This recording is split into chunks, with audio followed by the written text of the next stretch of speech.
नमस्कार मंडळी, आज आपण बनवायची आहे अमृता समान अशी ही शेवग्याच्या पानांची भाजी। तर काल मी संध्याकाळी ही शेवग्याची पानं आणली होती आणि प्लॅस्टिकच्या पिशवीत अशी बांधून ठेवली होती।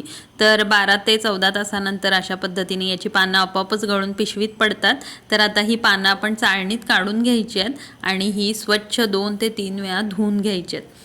तर आता आपण या शेवग्याच्या पानांची भाजी जी आहे ती बनवायची आहे। दुधापेक्षा 4 पटीनं जास्त असं कॅल्शियम या पानांमध्ये असतं।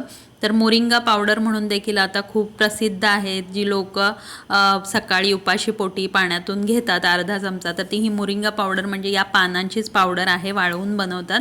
तर या ठिकाणी तेलात जिरे, कांदा, मिरची, लसूण हे सगळं घातलेलं आहे। सोबतच डाळ भिजवली होती, तुरीची, मुगाची आणि मसुराची मिक्स, तुम्ही कोणतीही डाळ वापरू शकता, ती घातलेली आहे। त्यानंतर ही धुतलेली स्वच्छ शेवग्याची पानं घातलेली आहे, चवीनुसार मीठ घातलेलं आहे, थोडीशी हळद देखील घातलेली आहे आणि याला आता आपण 5 ते 7 मिनिटं वाफेवरती छान शिजवून घ्यायचं आहे।